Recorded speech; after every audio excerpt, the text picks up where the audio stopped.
Welcome to Public Speaking with Peter George. Do you want to be calm, confident, and credible every time you speak in public? Then stay tuned as Peter and his guests discuss public speaking tips, techniques, and tactics that help you increase your impact, influence, and income. Here's your host, Peter George. Is your voice helping you communicate with clarity? Is it helping you influence and persuade? Is it helping you significantly increase your financial success? Is it helping you connect with people, or is it doing just the opposite? If it's not doing what you need it to, or if you're just not sure what it does, listen in as Tracy Goodwin shares how to step into the power of your natural voice so you amplify your authority and captivate the room.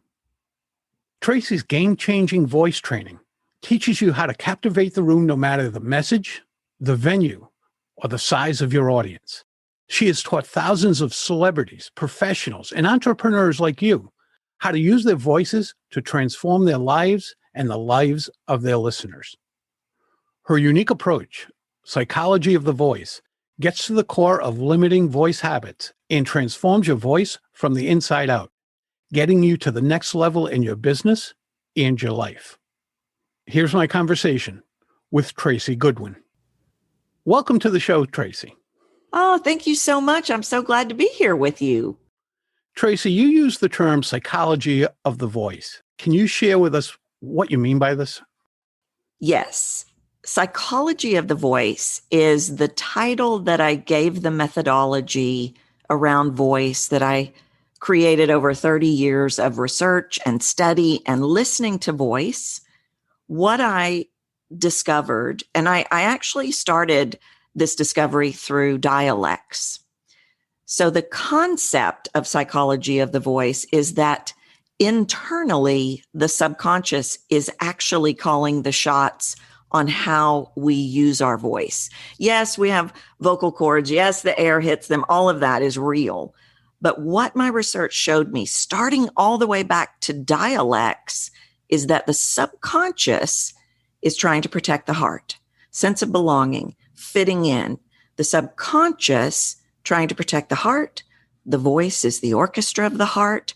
The subconscious is taking in dialogue, experiences, and filtering it and telling the muscle memory, the muscles, how we use our voice, what to do. So let's say, let me give you an example. There's drivers and there's stories around this, and we can talk about that.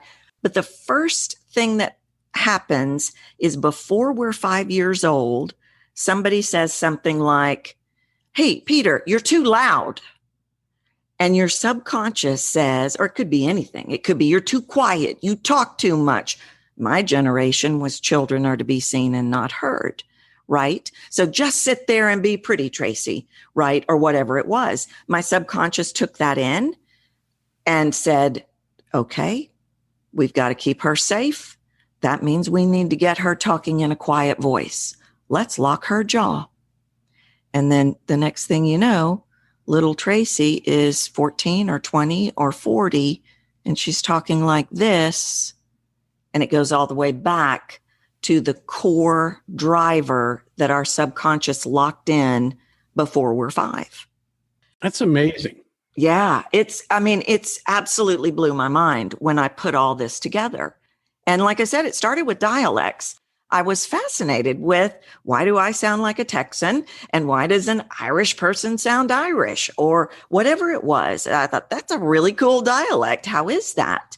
And so I got into the research, and what I figured out was all I have to do to sound Irish is shift my placement. And I thought, okay, if I can shift my face and sound different, where did that come from? So I dug deeper, and you think about it, little Texas baby, little Irish baby. The Irish baby needs to fit in Ireland with his family. He's got to have that sound. And so I tested that. I researched that. I locked that in. And then I started watching the business people sitting in front of me. And I could always hear a story. I could always hear a fear of something, I better say this carefully. I remember when I really started crafting Psychology of the Voice, there was a man named Bill, and he was very quiet. And I'm sure you've worked with people, they want to command more space, right? And Bill came to me and he was very quiet. And I didn't know exactly why I did it at the time. But I said, Bill, do you have siblings? And he said, I have 6 older sisters. I knew in that moment what had happened to Bill. His sisters loved him. He loved his sisters. But before he was 5 and throughout his whole life, Bill didn't get a word in edgewise. So he had a driver that said, don't bother anybody. Be quiet. Don't bother them. And the subconscious literally put that in the muscle memory. Now, can you retrain these drivers? 100%. What we do is we want to eradicate the driver. There's a core driver, or sometimes there's more than one driver, but we've got all these voice stories. These voice stories are, I'm bothering people. Nobody wants to hear what I have to say. I've got to get these words right, or they're not going to buy from me. It could be any kind of stories. It all goes back to what people have said to us, right? You were raised in a family where, stop talking. That story is, you better be quiet. So we've got all these stories, and then we've got this core driver that drives us. And for a lot of people, it's, well, I'm going to bother them, or they're not interested in hearing what I have to say. And then you'll find that there's a million stories around it. And so the way I like to look at these stories and drivers is inside and outside. Inside, we have to look at, is that ultimately true? Those stories and drivers were put in place when you needed them. Maybe you had a college professor that you really did need to tone it down with. Maybe that served you better. And so you created that driver. But we have to look and say, okay, do you need that driver now? And we don't. And we have a lifetime of drivers, right? Or stories, or both. It starts before we're 5. Generally, the core driver is put in before we're 5. We can establish more drivers, but we also have all these stories: bosses, relationships, neighbors, parents, siblings, children. I mean, it's everywhere. Joe the doorman, there was a story around that. And so we have to look at those stories and really look at, are they true? Is it true you don't want to hear what I have to say, Peter? Well, no. But we've bought into this, what I call lie of the mind, because the subconscious is so powerful in keeping us safe. We don't realize that this was something that we needed when we were 8, but the subconscious just didn't get the memo that we're not 8 anymore, right? And so we eradicate those stories and drivers, and then we go after what they left behind. Is your jaw locked? Are you speaking too fast? But what I have found, and there's that part is more typical voice coaching. We've got to get you to slow down, or we've got to free your jaw. But what my data shows me, and I'm a big researcher, I'm a big voice researcher, I'm fascinated with this stuff, is if I don't eradicate that, if you've got a driver that says, I've got to make sure I get this right, and I tell you to slow down, but that driver is still running in your head, it's not going to stick. Because that driver is going to call the shots, because that driver is trying to keep you safe. That driver is in survival mode, and it's not safe if Tracy slows down, because if she doesn't get this right, they're going to be mad. And then do you see? I do. A little while back, you said the little Irish baby to fit in would have to have the Irish accent. That's our brain keeping us safe. Am I stretching it too far when I'm thinking about people who move to a different area, say someone from my area in New England, where we don't pronounce our R's, we have a certain way of speaking for the most part. If we move down to your area in Texas and we live there long enough, you come back to Rhode Island and people say, wow, you have a Texas accent. Now, the Texans won't think you have a Texas accent, but it's starting to evolve. Is that to keep us safe, or is it just because we start hearing things that way? Generally, it can start with us. Again, I go back to stories. And it's very different now than it was, say, 30 years ago. One of the first corporate contracts I did was a Texas company. They literally brought me in because they had a perception that their Texas dialects made them be perceived a certain way in the New Yorkers' ears. Okay, so perception, reception plays into this. But what we really want to look at is, was there a story around that dialect? Did you move down to Texas and somebody went, hey, Yankee, or something like that, made you feel bad, embarrassed you, shamed you? The story becomes the problem, not the R.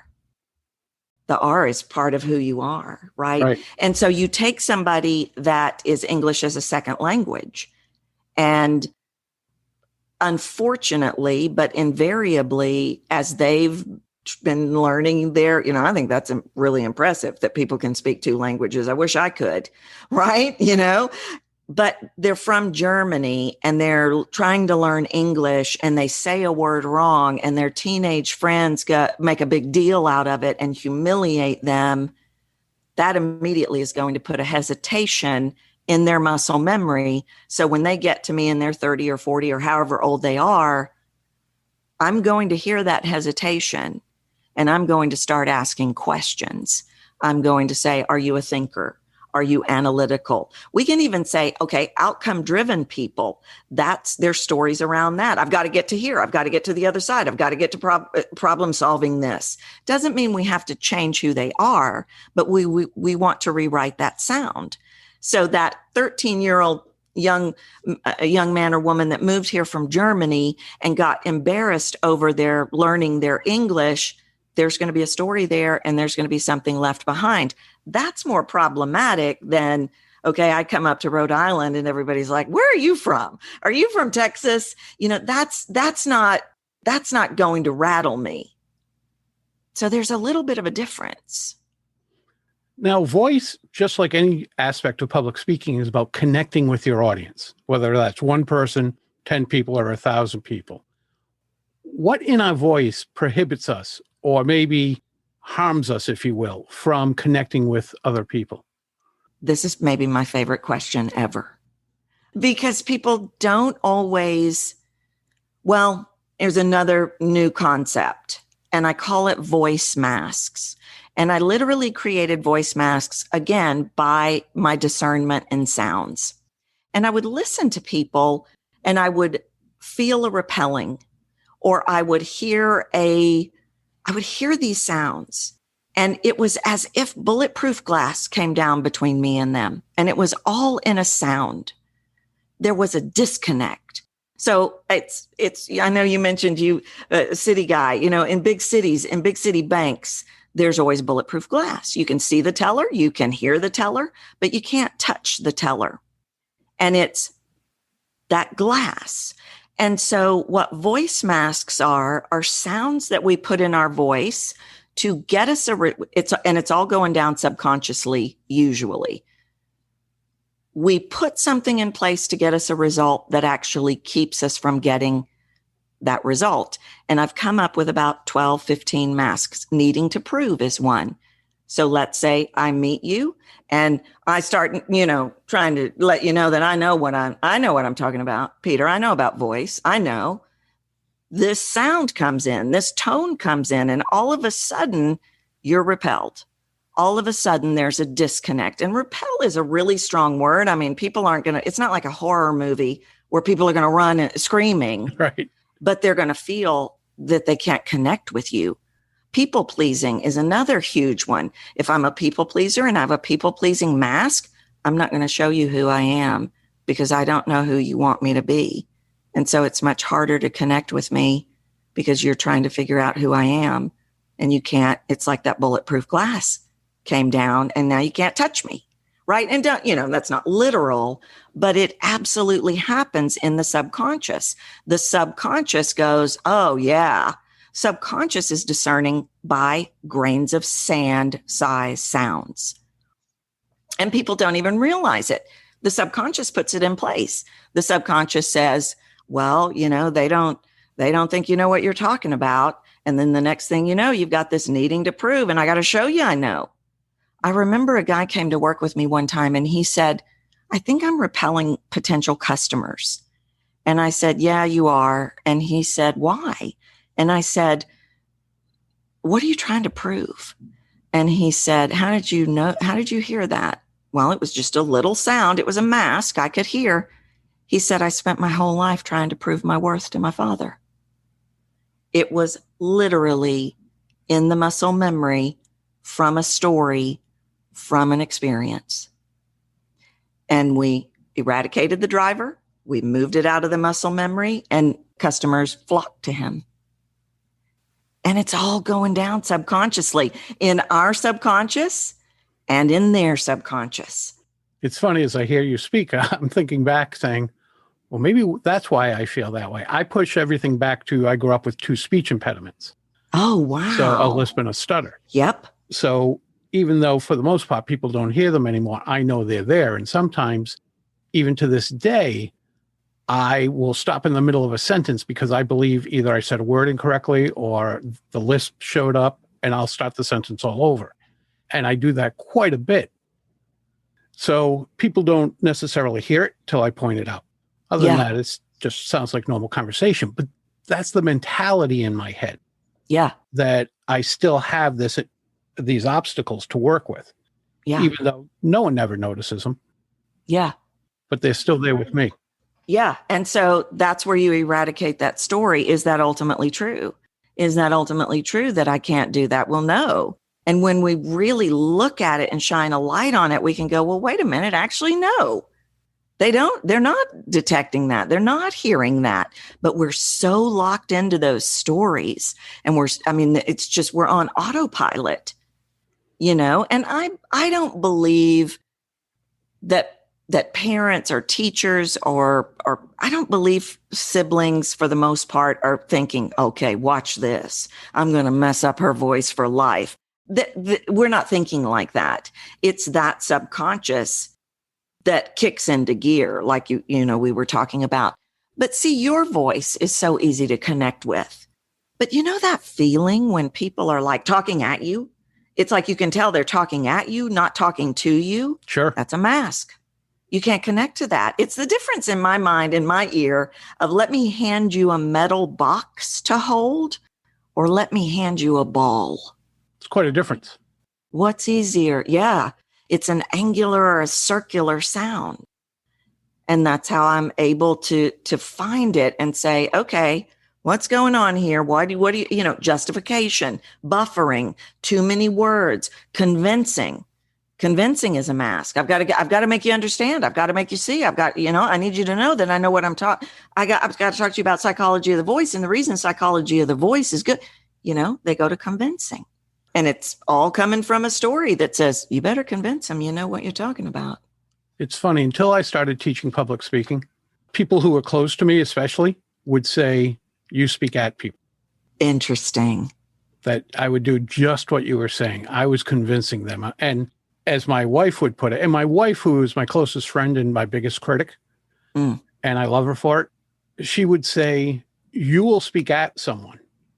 And then when you're done doing that, you will do it all over again, phrasing it differently, just in case they didn't get it enough the first time. Yep. And when I started teaching and coaching people, it didn't take long to realize you can't teach that way. It has to come from them. Well, and see, the world teaches us to do that. Think about, and I don't mean it as a criticism, but the world and the people that teach us in the world, so many of them are, drive to the outcome, get the solution, control this, push for that. We never even thought there was another way because we saw it, we heard it, the subconscious went, yep, that's a good way to do it. Well, the subconscious knew it wasn't a good way to do it, but that kept us safe. Because if I talk at you, you're not going to know who I am. I'm safe. Makes perfect sense. Right? So when someone comes to work with you, what does that look like? Well, there's really a 3-pillar system that I've created in psychology of the voice. Everybody comes because they want to captivate the room. They want the flair. They want the vocal variety. They want to be engaging, right? And fantastic. That's step 3. Because if I bring out the best version of you with all the movement in your voice, and you've got a driver that says, hey, showboat, hey, tone it down, circus clown, that's going to win. And so it was all for nothing. It's not going to stick. So we start with, what's the noise in your head? If people are in the past or the future, or even thinking about the words, and I know you know this, they're disconnected, and in their head, the voice falls flat. It cannot work. So a lot of people are focused on judgment. Well, we have to redirect that. We have to reroute that. Judgment's not even real. I've got to get people in the now, and I've got to eradicate those stories and drivers so that when we get to pillar 3, I can bring out the best version of them vocally. Then we move on to masks. What are you doing? What are you trying to prove? Why are you buffering? Why are you justifying? And we go through all of that. And it's, the how in it, a lot of it is, I'll hear a sound and I'll hear a backstory and I'll start asking questions. And in that questioning, I don't say it like this. In that questioning, you figure it out. And in my questioning, you realize you can let it go. And then I give you a technique and I'll say, okay, say it again. And imagine you're just having a conversation with someone you know, like, and trust, or something to that effect. They do it again. It's a totally different sound. We lock that into the muscle memory. And then we can go to pillar number 3, which is the 5 elements. I believe there's 5 elements of vocal variety from my research, and rolling in the bits of who you really are. This is who I really am. If you come to my house for Thanksgiving dinner, this is how I'm going to be. And a lot of people do not, they don't show up as their best self. And I know you see this. A lot of people, it goes all the way back to, well, I've got a mask of professionalism and I've got to be professional, Peter. So I want to talk to you professionally about voice. And you have no idea who I am. And we buy into all these lies of the mind is what I call them. So that's the 3-step process. And what happens, in pillar 1, what happens is an inner freedom. I'm no longer bound by the concept and idea and the noise running in my head that nobody wants to hear what I have to say. Now I'm finally free of that. Then in pillar 2 is all about connection. Like you said, I'm not hiding behind anything. I'm not putting something in place to get me a result, because in pillar 1, I learned to completely release the outcome. I'm not working from that place anymore. And then in pillar 3, now that I've done that work, now I can show up as the best version of myself. I can not only use vocal variety and be more engaging and captivating, but I can roll in the bits of me. And this is what you hear. This is who I am. And so for the listener, there's connection and there's freedom, but there's also what's happening in the subconscious is, oh, I like him. He gets me. Or, oh, she's definitely the person that can help me. She can relate to what I've experienced. Where when we were hiding behind that mask, those sounds weren't coming out. And the subconscious is processing who we are based on sounds. And that's the tragedy for me, is people are presenting sounds and people are, and their listener is making a decision about them, like needing to prove, like my needing to prove guy. And it was costing them. It's costing them. But they think they need it and they don't. For our listeners who might now be wondering about their own voice, what's a tip that they can use to either assess how their voice is working with others, whether it's connecting or disconnecting with the people listening, or how they could just improve that mindset overall? I think you answered that for me. What they need to do is look at what is happening on the outside. Do you have the money you want? Do you have the connections you want? Do people do what you ask them to do? Do people listen to you? Are people engaged by you? Look at what's happening out there, because that's going to give you a big clue of what's happening inside. And then, when we look at the 3 pillars, there are some crystal clear steps I can tell people to take, they may initially say, okay, what does that have anything to do with voice? That has nothing to do with voice. No, it has everything to do with voice, because first and foremost, you've got to be in the now. You've got to be here. You cannot be there. You cannot be thinking about getting the words right. You cannot be thinking about what I'm thinking about. You cannot be thinking about that time in 83 when you said that thing. No, you've got to be in the now. And that, I think, is sometimes the hardest step for people, because we don't function that way. We function in the future. We function in, okay, I gotta, if I do this and I get that and I could, your power is in the now vocally. You cannot control the outcome vocally, but you can control the conversation by the way you make somebody feel. So get in the now. The mask one is tricky, but I can tell you this. One of the ways to circumvent masks without me hearing your voice or without me knowing who you are is turn everything into a conversation. Like you and I are having a beautiful conversation right now. I'm not trying to prove anything to you or talk at you. I'm having a conversation with you. And you can do that. We'll see if you agree. But I that's what a presentation, a conversation, when you do the dinner order, it's a conversation. And what that will do is that will help move people away from leaning into that mask to get what they want. But see, we have to look back at step one. You got to get out of that outcome because you're not controlling that outcome. And that's what one of the things that masks is trying to do. I want you to like me. So let me put in a mask to make sure you like me. Maybe I have my cheerleader mask and you think I'm really fun. Okay, no. So have that conversation. And then if we want to look at something from pillar 3, and this is a mind bender for a lot of people in the world, work from the place of, what do you want me to feel? What do you feel about what you're talking about? Are you excited about it? Well, I've got to hear that in your voice if you want me to be excited. Don't just data dump me. Think about, you know what I really want her to feel? I want her to feel like she can trust me. Okay, work from that place. You know what I'm loving about this conversation is so much of what we teach parallels each other. Does it? I teach my clients, you're having a conversation. Yeah. And they say, well, I'm the only one speaking. And I say to them, you're the only one speaking out loud. Yeah. But they're having conversations with you in their heads.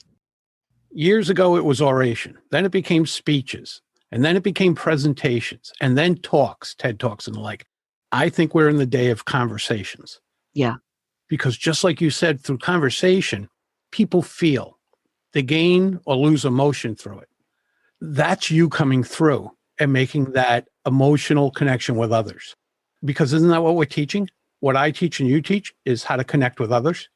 100%. And I think that, and I know you see this too, I think that's why people have struggled so badly on Zoom, is there's nobody, maybe there's people there, maybe there's not, but it's very weird.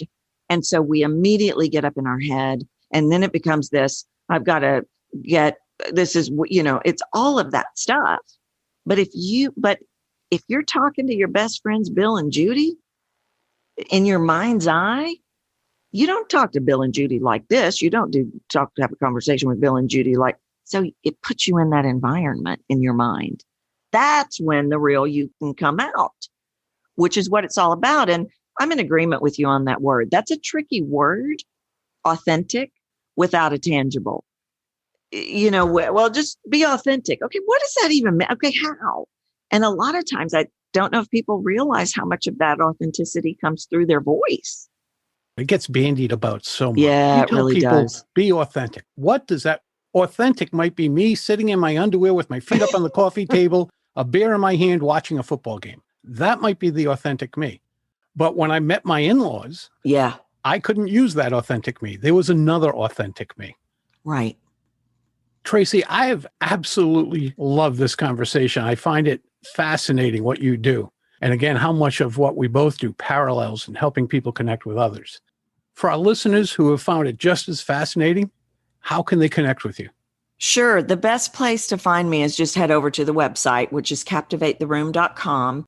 And I'm on all the social media as either Captivate the Room or Tracy Goodwin, of course, on LinkedIn. So, but all the buttons are over on the website. Okay, they'll be in the show notes as well. When it comes to captivatetheroom.com, I saw that when we first connected. I said, she's the one who has that. I knew someone had to have Captivate the Room because it's such a great term.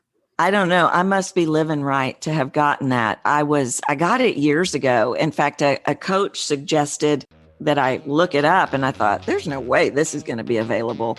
And it was. And I'm so happy to have it because it's such a great term. It really is.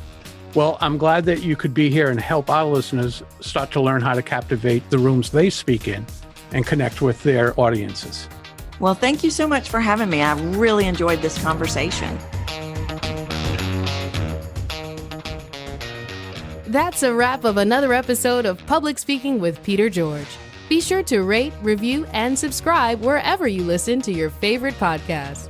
Tune in Monday when you'll hear another episode of Public Speaking with Peter George, and again Thursday for your next episode of Quick Bites, public speaking tips and techniques you can digest in 5 minutes or less. Until next time, remember, when it comes to speaking in public, you've got this.